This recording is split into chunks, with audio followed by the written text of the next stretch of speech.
पिता कोई इतना बड़ा कारोबार भी नहीं करते थे जो उनके पास ढेर सारे पैसे होते और उनकी जमीन जायदाद भी नहीं थी। ले देकर हम लोगों के पास यही एक छोटा सा घर था जो हमारा सहारा था, जिसमें हम अपनी जिंदगी गुजार रहे थे। मगर हमारी जिंदगी का चयन और सुकून तो पिता के मरने के बाद बिल्कुल ही खत्म हो गया था। मेरी माँ और बहनें पिताजी को याद करके रोती रहती, जबकि मुझे भी अपने पिताजी की बेहद याद आती। अपने पिताजी की कही हुई हर वह बात याद आती जिनको मैं सुनकर अनसुनी कर दिया करता था। मेरे पिताजी हमेशा मुझसे कहते थे, बेटा मेरा सहारा बनो, मुझे तुम्हारे सहारे की जरूरत है, तुम जवान खून हो जबकि मैं बूढ़ा हो चुका हूँ। मुझे तुम्हारे सहारे की बहुत जरूरत है। तुम्हारी दो जवान बहनें हैं, उनकी शादी भी करनी है। तुम्हारी माँ भी बीमार रहती है, उसका इलाज करके उसको ठीक भी करवाना है। और फिर एक दिन तुम्हारी भी शादी करनी है। इस सब के लिए हमारे पास पैसा कहाँ से आएगा? हम दोनों को मिलकर मेहनत करनी होगी। मगर मैंने अपने मासूम पिताजी की बात को कभी समझने की कोशिश ही नहीं की। वह मुझे पढ़ाना चाहते थे जबकि मैं नहीं पढ़ सका था। और आज के ज़माने में एंटर किए हुए इंसान को आसानी से कोई नौकरी भी नहीं मिलती। जब मैं पढ़ाई किया करता था तब मुझे लगता था कि मैं काफ़ी पढ़ लिख चुका हूँ, लेकिन अब जब मैं नौकरी की तलाश में था तो मेरी यहाँ पढ़ाई बहुत कम थी। मेरी कुछ समझ में नहीं आ रहा था कि मैं क्या करूँ। घर के हालात तो दिन ब दिन खराब होते जा रहे थे, लेकिन मेरी माँ बहुत अच्छी थी। जब मैं रात को थक कर घर जाता था तो मेरे आगे खाना रख दिया करती थी। वो ये खाना कहाँ से लेकर आती थी, कहाँ से नहीं, मैंने इस बारे में कभी उनसे पूछने की कोशिश भी नहीं की। मैं तो बस जैसे तैसे अपना पेट भर लिया करता था। पिताजी के मरने के बाद घर में एक वीरानी सी छा गई थी। मेरी बड़ी बहन की उम्र काफ़ी हो गई थी। पिताजी के मरने के बाद मम्मी को बहन की शादी की बहुत फिक्र हो रही थी, क्योंकि मेरी मम्मी भी बीमार रही। पिताजी तो हम लोगों को इस दुनिया से अकेला छोड़कर जा ही चुके थे। मम्मी नहीं चाहती कि वह भी अपने बच्चों को इस दुनिया में अकेला छोड़कर चली जाए। इसलिए वह चाहती थी कि पहले उनकी दोनों बेटियां अपने अपने घर की हो जाए और उसके बाद वह मेरी भी शादी कर ले और फिर वह सुकून से मर सके। मेरी मम्मी का सोचना समझना बिल्कुल ठीक था, मगर यह सब कुछ कैसे होता? यहाँ तो हमारे पास खाने के लिए भी कुछ नहीं था, बहनों की शादी के लिए आखिर पैसा कहाँ से आता? मेरे जो दोस्त हमेशा मेरे साथ पार्टियां करते रहते थे, मेरे साथ खूब आवारागर्दी करते थे। मैंने अपने इस मुश्किल समय में उन सबसे बहुत मदद मांगी थी, मगर किसी ने भी मेरा कोई साथ नहीं दिया था। इस समय मुझे एहसास हो रहा था कि मुझे अपने दोस्तों के साथ यारी दोस्ती उस समय नहीं निभानी चाहिए, बल्कि अपने माता पिता की बात मान लेनी चाहिए थी। अगर मैं उनकी बात मान लेता और हायर स्टडी करने के बाद किसी अच्छी पोस्ट पर नौकरी कर रहा होता तो आज मुझे यह दिन देखना ना पड़ता। मुझे एहसास हो रहा था कि माता पिता जो कहते हैं हमेशा ठीक कहते हैं। मुझे अपनी गलती पर रह रहकर पछतावा हो रहा था। मेरा कोई भी दोस्त मेरा साथ देने के लिए तैयार नहीं था। ना तो कोई मुझे थोड़े से पैसे उधार दे सकता था और ना ही कोई मुझे कहीं नौकरी पर लगवा रहा था। वैसे तो मेरे बहुत सारे दोस्त थे, मगर एक दोस्त बहुत ही पक्का था। उसने मुझे एक जॉब के बारे में बताया था। मैंने इंटर किया हुआ था, इसलिए मुझे कोई छोटी मोटी ही नौकरी मिल सकती थी। मगर खाली समय में मैं छोटी मोटी करने के लिए भी तैयार था, क्योंकि खाली हाथ से तो बेहतर था कि घर के खर्चे के लिए कुछ पैसे तो आ जाने थे। इसलिए अगले दिन मैं अपने दोस्त के बताए गए नौकरी वाले पते पर चला गया था। ये एक बड़ी सी ज्वेलरी शॉप थी, जहाँ पर मुझे लोगों को ज्वेलरी दिखाने का काम करना था। ये काम मेरे लिए कोई मुश्किल भी नहीं था और यहाँ के मालिक ने मुझे नौकरी पर रख लिया था। यहाँ पर मेरी नौकरी बहुत अच्छी चल रही थी। मुझे हर महीने 8,000 की सैलरी मिलती थी। मेरे लिए बहुत कम थी, मगर मैं क्या कर सकता था? मेरे हिसाब से मुझे ये नौकरी मिल गई थी। मेरे लिए यही बहुत बड़ी बात थी। मैं यहाँ पर मन लगाकर काम करता था और समय से पहले ही दुकान पर आ जाता था। रात को भी देर से ही दुकान से घर वापस जाता था। मालिक को मेरा काम बहुत पसंद आता था, क्योंकि ना तो मैं कोई छुट्टी करता था और ना ही मैं कभी दुकान पर आने में लेट हुआ था।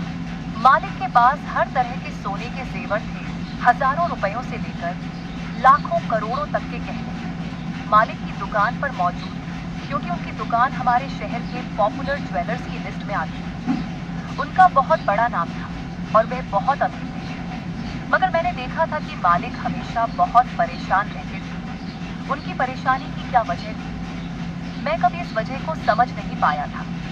मैं घर जाता तो मेरी मम्मी हर बार बड़ी बहन की शादी की बात लेकर बैठ जाती। आखिर मेरी बड़ी बहन की उम्र ज्यादा हो गई थी। अभी उसकी उम्र इतनी थी कि उसके लिए आसानी से हमें रिश्ता मिल सकता था, लेकिन आगे चलकर अगर उसकी उम्र और ज्यादा हो जाती तो उसके लिए शायद रिश्ते आने भी बंद हो जाते, क्योंकि आजकल के जमाने में लोग अपने बेटे के लिए कम से कम उम्र की लड़की तलाश करते हैं। वैसे तो मेरी बहन में कोई कमी नहीं, वह हाई स्कूल पास थी, हर तरह का खाना बनाना जानती थी और घर के हर काम को अच्छे तरीके से करना जानती थी। हम लोगों के पास कुछ था ही नहीं, इसलिए मेरी मम्मी ने मेरी बहन के रिश्ते के लिए कभी किसी से नहीं कहा था। मगर अब मेरी मम्मी को हमेशा मेरी बहनों की शादी की फिक्र सताती थी। वह चाहती थी कि जैसे तैसे मेरी बहन की शादी हो जाए, और इन दिनों मेरी बहन का रिश्ता भी आया हुआ था। मेरी मम्मी ने लड़के वालों को अब भी कोई जवाब नहीं दिया था, मगर शादी करना कोई आसान बात नहीं है। शादी करने के लिए आज के जमाने में कम से कम 7 से 8 लाख की जरूरत होती है। अगर दूल्हे की तरफ से दहेज की मांग न हो तो, और अगर दहेज की डिमांड की जाए तो बिल्कुल भी नहीं होगा। खैर, इतने सारे पैसे मेरे पास कहाँ से आते? अगर पापा जिंदा होते तो वह बहन की शादी के लिए कोई ना कोई बंदोबस्त जरूर कर लेते। मैं तो कुछ जानता भी नहीं था। ये -8,000 वाली नौकरी मुझे बड़ी मुश्किल से मिली थी। भला मैं इतनी कम रकम कमाने वाला इंसान अपनी बहन की शादी कैसे कर सकता था? और फिर इसके बाद मेरी एक बहन और थी जो मुझसे 2.5 साल छोटी थी। मुझे उसकी भी शादी करनी थी। मुझसे मम्मी कहती कि तुमने अपने पापा के जिंदा होते हुए उनकी बात ना मानकर बहुत बड़ी गलती की है। अगर तुम हायर स्टडी कर चुके होते तो कोई अच्छी नौकरी कर रहे होते, ज्यादा नहीं तो कम से कम 40,000 महीना तो कमा ही रहे होते। आज देखो हम लोग कैसे हालात से गुजर रहे हैं। मैं परेशान था और इसी परेशानी में सुबह के टाइम पर नाश्ता किए बिना ही घर से निकल गया था।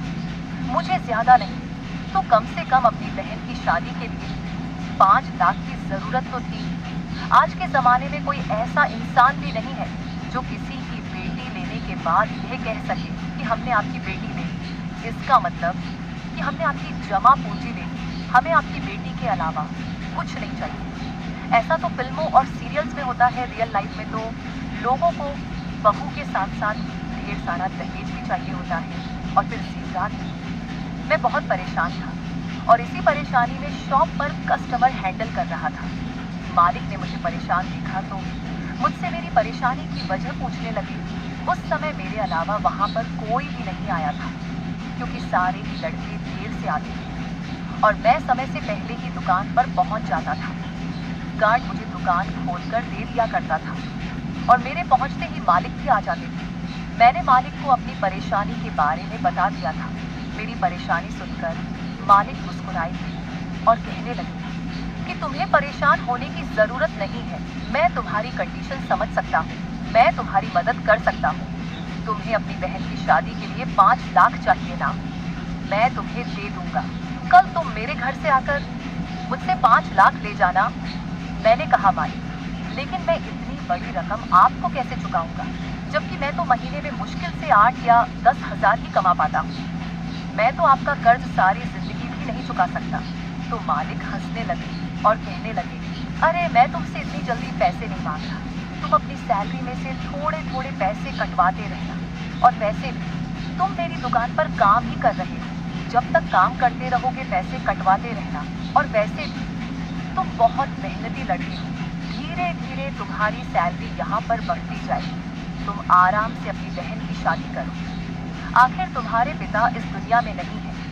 अपनी माँ और बहनों की तुम ही तो इकलौता सहारा हो। मालिक की बात सुनकर मैं बेफिक्र हो गया था और बहुत खुश हुआ था। मैंने घर जाकर जब यह बात अपनी मम्मी को बताई तो मेरी मम्मी भी बहुत खुश हो गई। उन्होंने कहा कि तुम्हारा मालिक तो बहुत बड़ा दिल वाला एक अच्छा इंसान है। तो फिर मैं लड़के वालों को हाँ बोल देती। मेरी मम्मी कहने लगी, लेकिन बेटा, फिर भी मालिक से कहना कि वह तुमसे रकम लेने के लिए जल्दबाजी ना करे, क्योंकि तुम इतनी बड़ी रकम को थोड़ी थोड़ी करके ही कटवा सकते हो।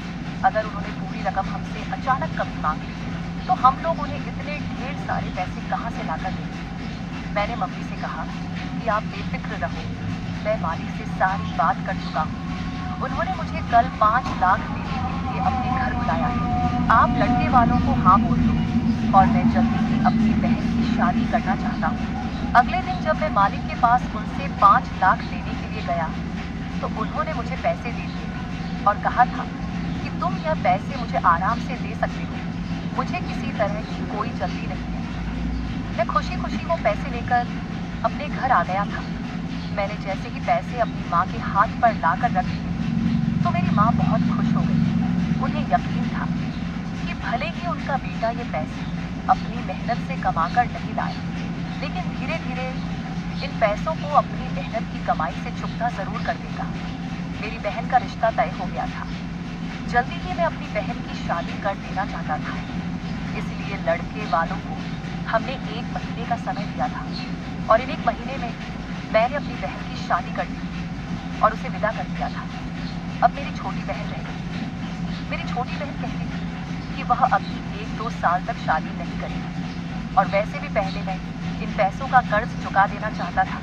मैंने सोच लिया था कि जैसे ही मैं मालिक के आधे पैसे चुका दूंगा, फिर मैं उनसे दोबारा से थोड़ा और कर्ज ले लूँगा और इस तरह अपनी दूसरी बहन की भी शादी कर दूँगा। मैं खुश था कि मेरी बहन की शादी हो गई। आज मुझे अपने ऊपर गर्व महसूस हो रहा था कि मैंने अपनी बहन की शादी कर दी। आज मेरे पिताजी जिंदा होते तो बहुत खुश होते। इसी तरह 2.5 महीने गुजर गए। 2.5 महीने में मैं हर बार 2 या 3 हज़ार मालिक से कटवा दिया करता था।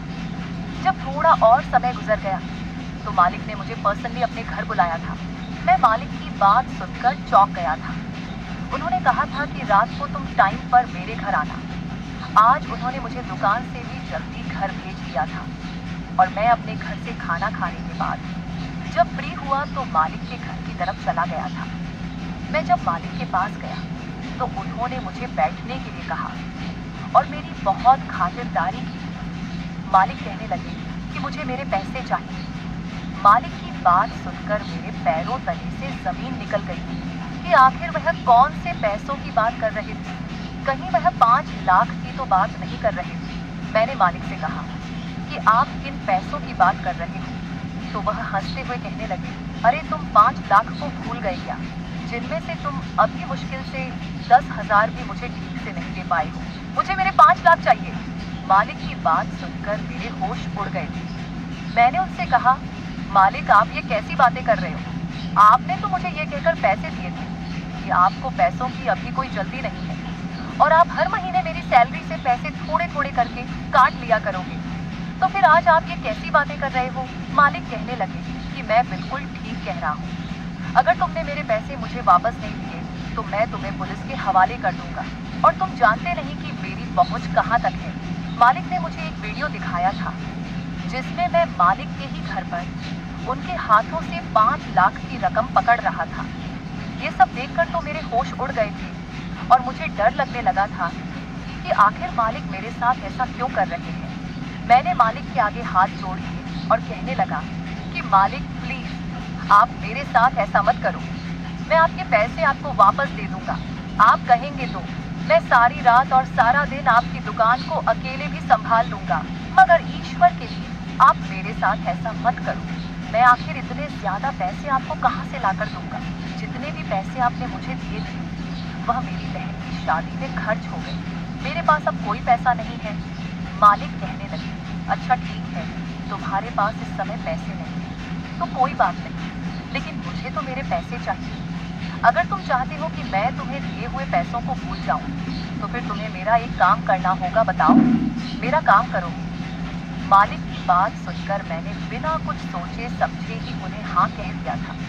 फिर मैंने उनसे कहा कि कैसा काम? मालिक ने मुझसे कहा कि मुझे तुम्हारे डॉक्यूमेंट चाहिए। मैं मालिक की बात सुनकर दंग रह गया था कि आखिर वह मेरे डॉक्यूमेंट का क्या करते। तो उन्होंने मुझे बताया कि मैं तुम्हें यूरोप भेजना चाहता हूँ तुम्हारा पासपोर्ट बनवाना चाहता हूँ ताकि तुम यूरोप जा सको। मालिक की बात सुनकर मुझे बड़ी हैरानी हुई कि आखिर वह मुझे इतनी दूर जाने के लिए क्यों कह रहे हैं। मैंने चौंकते हुए कहा कि मालिक मुझे वहां जाकर क्या करना होगा। तो वह कहने लगे कि यह सब मैं तुम्हें बता दूंगा, बस तुम 12 से 15 दिन तक का इंतजार करो, तुम्हें सब कुछ पता चल जाएगा। मैं बहुत परेशान था कि मालिक की इस बात का मतलब क्या हो सकता है, और परेशानी से ही मैं अपने घर आया तो मेरी मम्मी मुझसे मेरी परेशानी की वजह पूछने लगी। मैंने उन्हें सब कुछ बता दिया था। मेरी मम्मी बहुत डर गई। मालिक का एक आदमी मेरे साथ मेरे घर आया था, जिसको मैंने अपने डॉक्यूमेंट दे दिए थे। मेरी मम्मी कहने लगी, बेटे तुमने अपने डॉक्यूमेंट अपने मालिक को दे दिए हैं, कहीं तुम्हारा मालिक तुम्हारा पासपोर्ट बनाने के बजाय तुम्हारे डॉक्यूमेंट का कोई गलत फायदा ना उठा ले। मैंने कहा, मम्मी पता नहीं मेरी किस्मत में क्या लिखा हुआ है, मेरे साथ क्या होना है। मम्मी कहने लगी कि तुम्हारा मालिक अगर तुम्हें यूरोप भेज रहा है तो तुम मत जाना, हम तुम्हारे बिना कैसे रहेंगे, और तुम्हारे पिता भी हम लोगों के साथ नहीं हैं। मैंने कहा, मम्मी तो फिर मैं क्या करूं? मालिक पैसे मांग रहा है, और अगर पैसे नहीं दिए तो वो मुझे पुलिस के हवाले कर देगा। उसके पास पूरा सबूत है कि मैंने उससे पैसे दिए हैं।